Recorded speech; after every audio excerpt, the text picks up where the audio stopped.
This is SimCenter. Hello, welcome into SimCenter. I'm your host, Kevin Kreppen. Thank you for watching.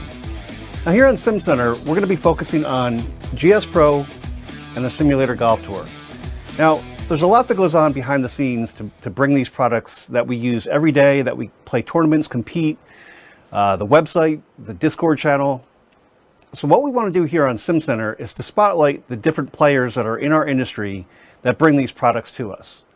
Now, our first guest that we're going to have on today is going to be talking about his area of expertise, golf course design. If you've played GS Pro, you've definitely played and looked at some of his work. Very talented designer. Let's get started. Okay, moving along on our first SimCenter here, trying to get to know a lot of the main players in GS Pro, the Simulator Golf Tour. Our next guest, if you've played GS Pro, which I assume you have watching this show, you can't scroll down the list of courses in GS Pro without seeing his name every third or fourth course. He joins us from Alabama. It is TekBud, aka Brent Wells. Brent, thank you for joining us. Appreciate it. Thank you for having me. So Brent, before we get into specifics about your passion of course building, tell us a little bit about yourself. You are from Birmingham, Alabama, but tell us about you, your family, and just a little bit about your background. Yeah, absolutely.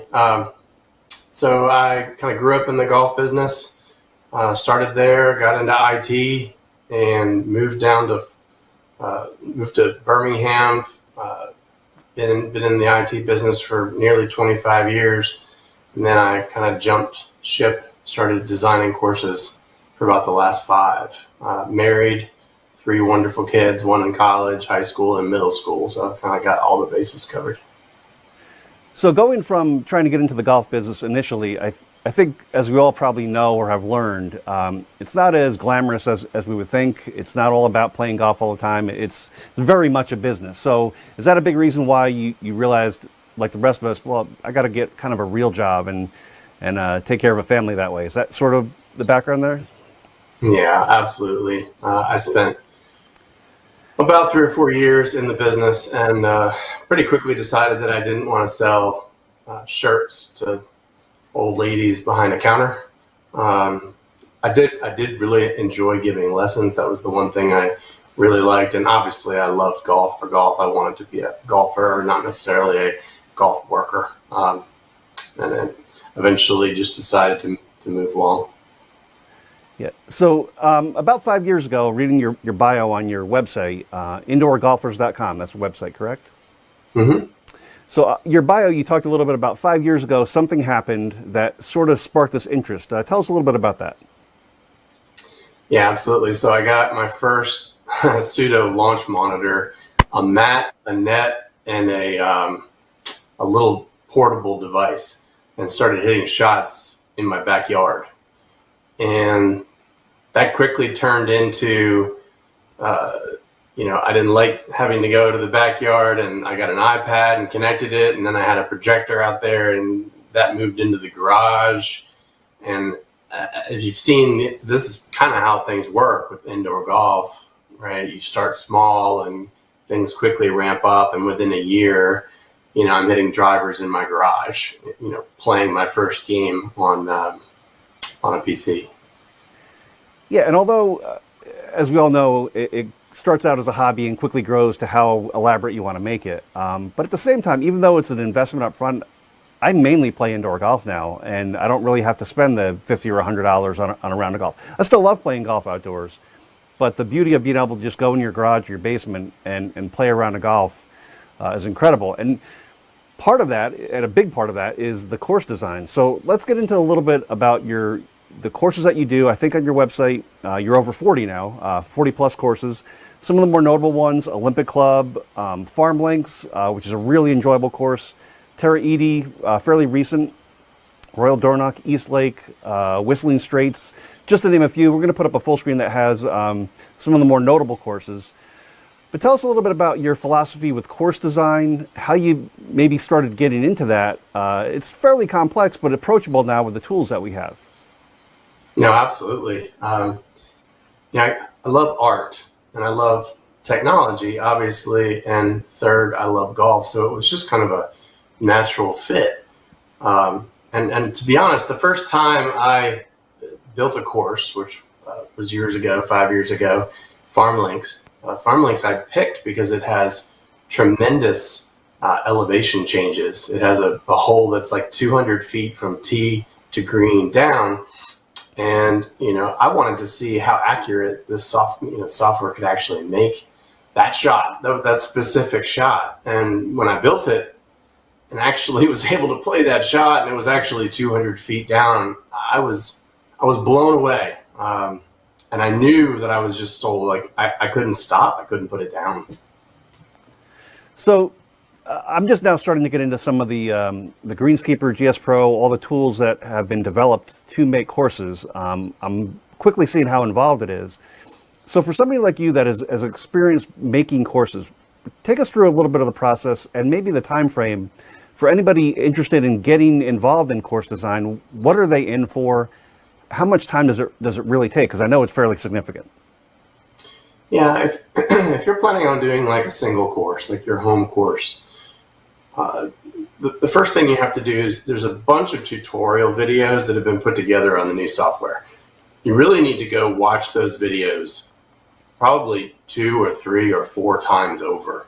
That's going to be several hours, but that's going to start to build an understanding of the workflow.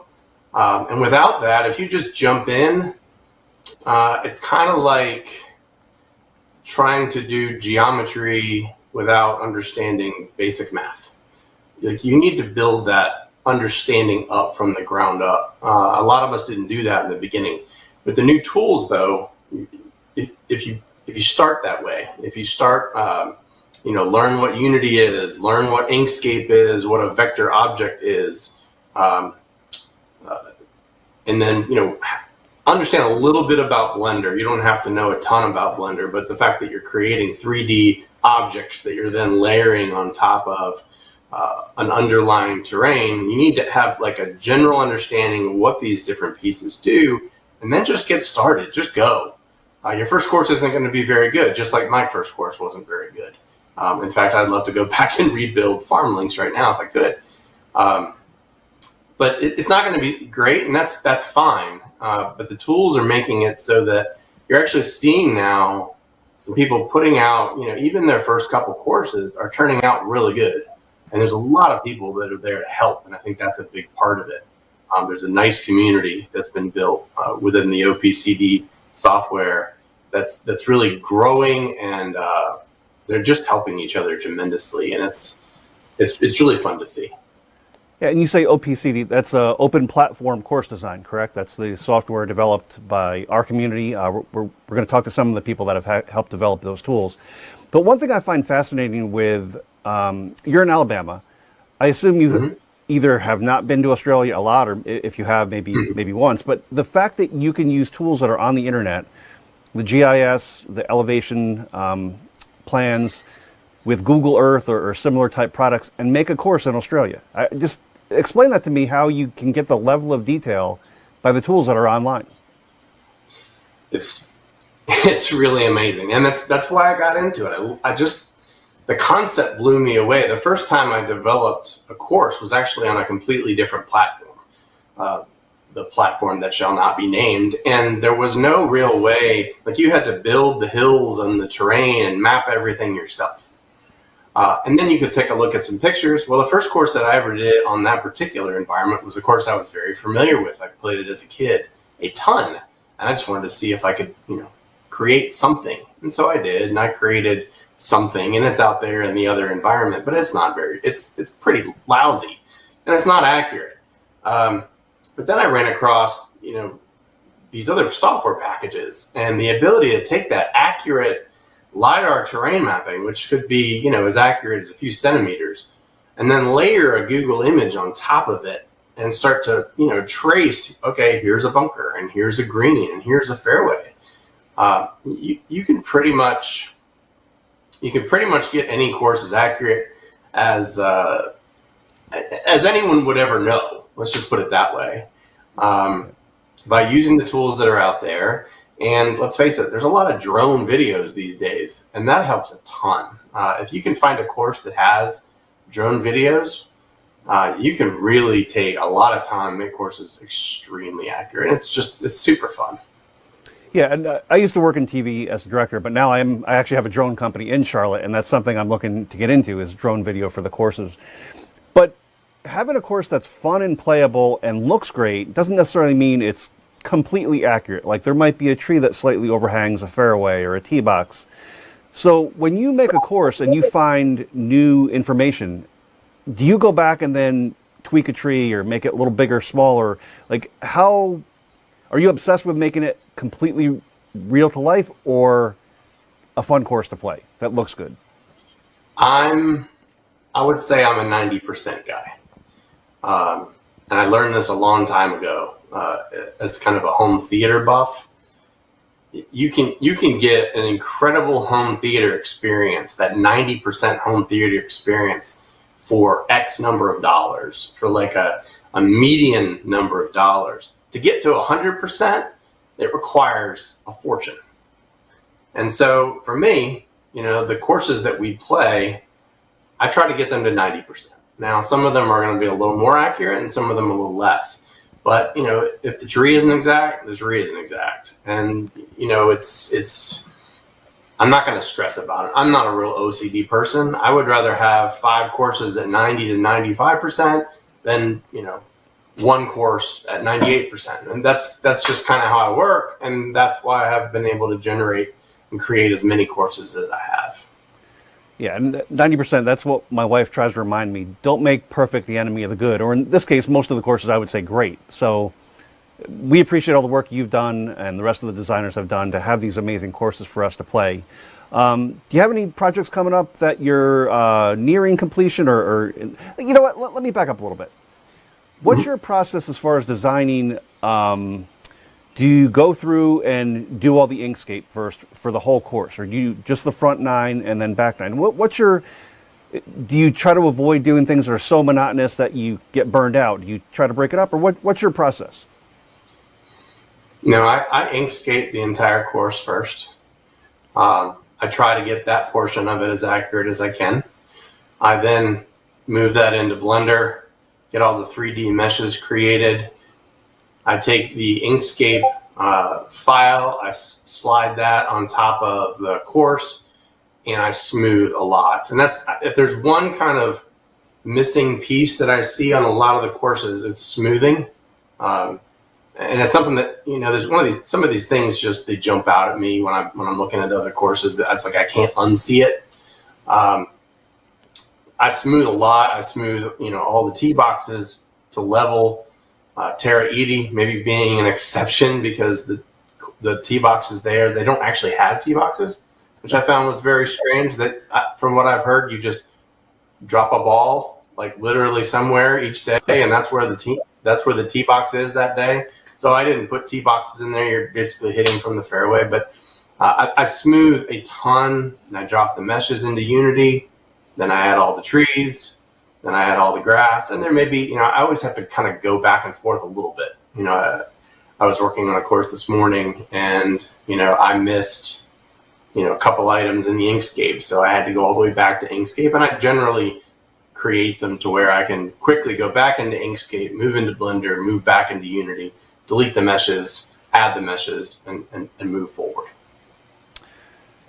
And so you mentioned earlier in the interview another platform that we're not going to mention, but going back a couple years ago when TrackMan decided to buy that software, which it's a business decision, we could argue whether it was right or wrong, but would you say that was probably one of the best things that could have happened to our community based on these tools getting developed, and now our community has total control over the software?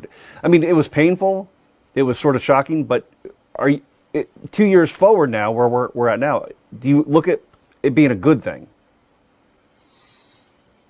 I think it's a great thing, honestly. TrackMan was just doing business, and they purchased a tool set that was built by, these guys they've been around forever in this.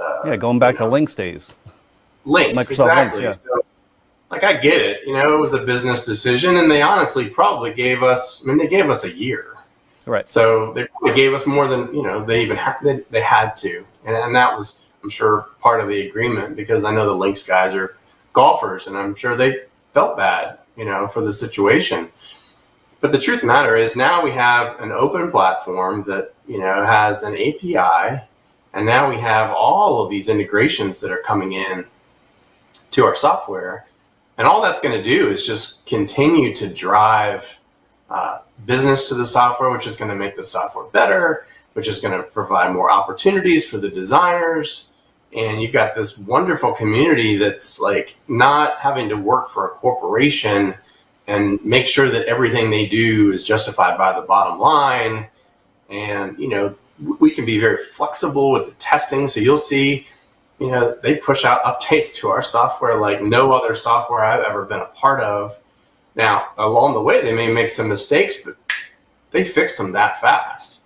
Right. And, most software isn't like that. So TrackMan's had a few updates for sure, but nothing like what we've experienced in the past years. It's been amazing. Yeah, so going from the old platform where you sort of cut your teeth on getting into design and then coming to this new platform, were there tools that was sort of on your wish list that you said to the developers, hey, it would be really great or it would make the process easier if we had sort of X, Y, Z? Have they been very receptive? I assume they have been, based on everything else that they've done, to designers like you of incorporating those tools that you felt were lacking in the older software? No, they have, and they continue to push the envelope, if you will, be that on the designer side or the game side. I mean, the fact that we had this new lighting, that was stuff that we pushed. We pushed hard for, The fact that there's a new camera angle, as an example. I can remember talking to one of the developers and saying, look, I'm on number 7 at Pebble Beach. I can't see the green because the camera angle's off.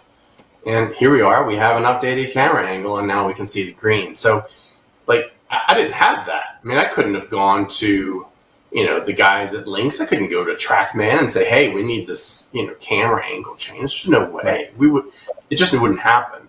This is a community, and it's being driven by a community, and the changes are, they're almost on the fly, all for the betterment of the game.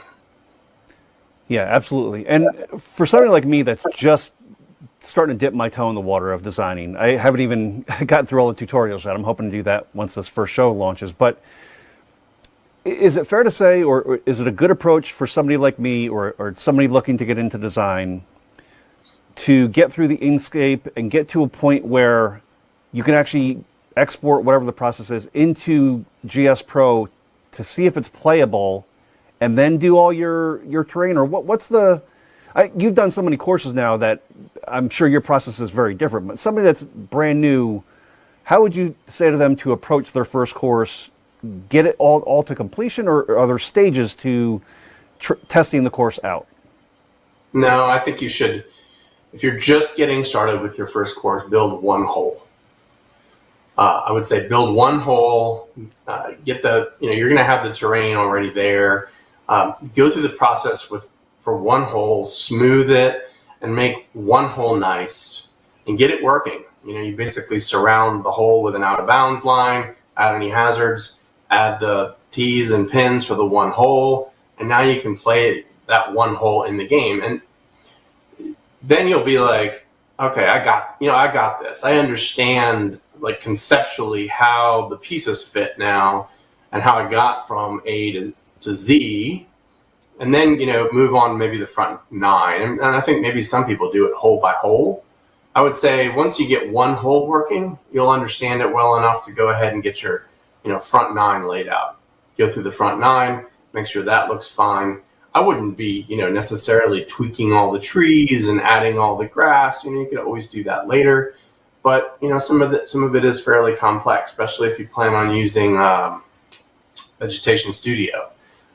You do need to kind of see how that fits in with the software, and so you may want to do that with the one hole. You get one hole down, you're going to be able to figure out how to do the rest.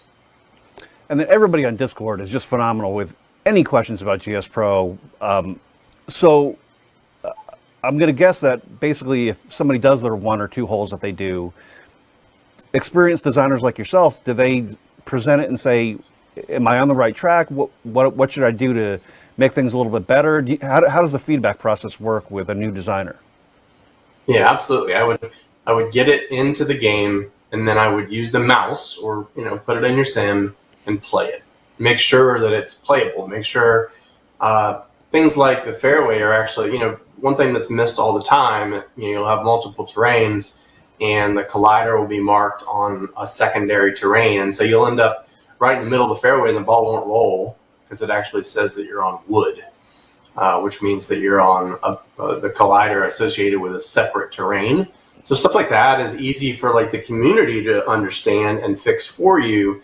But you don't want to get 18 holes down the road and realize, I made a mistake here and I can't play the course. And you want to eliminate the fact that you have to redo work. Like that's the thing I hate the most about, building golf courses. I don't want to have to redo anything. I want to, first time through, I want it to work. I don't want to have to go back.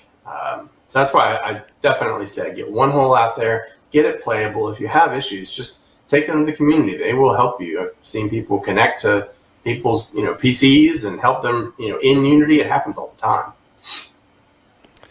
And then, so I started to get into it before I backtrack, but so new projects you have coming up, partly that, and also, do you work on multiple courses at one time, or do you mainly bang out one course, finish it, and then move to the next? Yeah, some people have said I'm kind of a machine, and maybe a bit of a madman. In fact, I had someone asking me this morning, "Are you tired of Unity yet?" I'm like, no, I've been doing this for 5 years. I think if I was going to get tired of this, that probably already would have happened. Basically, the way that I work is I try, and I do these, for the community, for members of the community. They hire me to typically build their home course is basically what I do a lot of. And so what I'll do is I'll Inkscape, I'll get it all the way into Unity, and I'll get trees down. So I like to try to get trees on the course, and then I build it and provide it to the customer. At that point, I let them kind of run with it. If there's trees that are a little off, I don't like this tree, we don't have this specific tree, I can then manipulate all of that type of tree, because I've set it up in a way where I can basically just replace one prefab, and now I slap this tree in place of these others, these are the 1,000 trees that were in place. And while they're working on providing me feedback, I move on to the next course. And so as an example, I'm sitting here looking at my list right now. I have 1, 2, 3, 4, 5. I have 6 courses in progress, if you will, different varying stages of progress. Some of them are could be released right now. Others are at that stage where I just handed it off. I just applied trees and said, here, have a go at it and see what you think. And then I have about 10 courses right now in my queue, kind of coming up. Most of those being courses in Wisconsin. In your queue, so have you already put together the LiDAR package and sort of have those files ready to go to get started? Is that what you mean? Yeah, so I don't actually do the LiDAR packages because I've been working with Brace for quite a long time, and he's really good at it, and I don't have the time, to be honest. So I pay him for the LiDAR packages. He builds the terrain packages for me, and so when a customer comes asking, I would like such and such, Rock Creek, Texas, which is, of course, I'm building right now, built, before I promise anything, I make sure that there's good LiDAR. If there is good terrain, that's, I get that from Brace, and I just kind of have that package sitting there waiting for when I'm ready to get started on that particular project. Yeah, Brace actually just put together for me in Florida, Winter Garden, Florida, courses I used to play when I lived there. Panther Lake, Orange County National, they have Panther Lake, Crooked Cat, and they have an executive thing called Tooth. And he just put together packages for those 2 courses for me that will be hopefully my first 2 courses that I get started. All right, so last couple things. I'd like to get to know everybody with a couple of rapid fire questions, if you're up for it. Okay, fire away. All right. Favorite real course that you have played or that you just admire? Congressional Country Club. I was a caddy there when I was 18 for the summer of my 18th year. So it holds a place in my heart. All right. And in the questionnaire I sent you, I asked you to name your favorite course you've created, and you said they're like my children. You have 3 kids, so name 3 that you are kind of your favorites. That is so tough. So I have to say Whistling, because Whistling was one of the first courses I built, and I've rebuilt it 3 times now, maybe 4, just because it's such a monster, and it's definitely a course I would love to play. So it's probably my favorite. I really love a couple of the newer courses. Terra 80 is just a super fun course, just so different than anything else. And then probably the Ridge at Backbrook, which is a recent course that is just, I don't know, it feels like a lovely day of golf. Not that I've ever played it, but that's just kind of what it reminds me of, the sounds of the creeks. And it's just a really nice track. Yeah, I have not played the Ridge at Backbrook or Terra 80 yet. But I do love Whistling Straits. Cabot Links I'm a huge fan of link style golf course, and I love that. All right, favorite club when you're playing, whether indoors or outdoors? Definitely a wedge, definitely a sand wedge. That's definitely been my strength since I was a kid is wedge play. And your favorite yardage? I wish I could say driver, but it's probably my least favorite. And what about your yardage? You hit that yardage on the course, and you're like, "Yep, I got this." 80 yards. I love an 80-yard shot. All right. Favorite food? Italian, unfortunately. Okay. All right. And to finalize your dream foursome, you and who? Celebrity, pro, anybody? Yeah, Tiger, Jack, and Arnie. It's probably silly to say that, but can you imagine? Yeah, and it's like the Mount Rushmore of golf, so yeah. Well, Brent, a.k.a. TekBud, thank you so much for your time. Thank you for all the amazing courses you've done for the community, and we hope we have you on down the road to talk about some of your latest projects. Thank you so much. I appreciate it. Well, there you have it. That does it for this edition of SimCenter. Thank you for watching, and thank you again to Brent for sharing his knowledge of course design. Be sure to hit the like and subscribe button so you can know the next time we have somebody from the GS Pro and Simulator Golf Tour. That does it for us. We'll see you next time.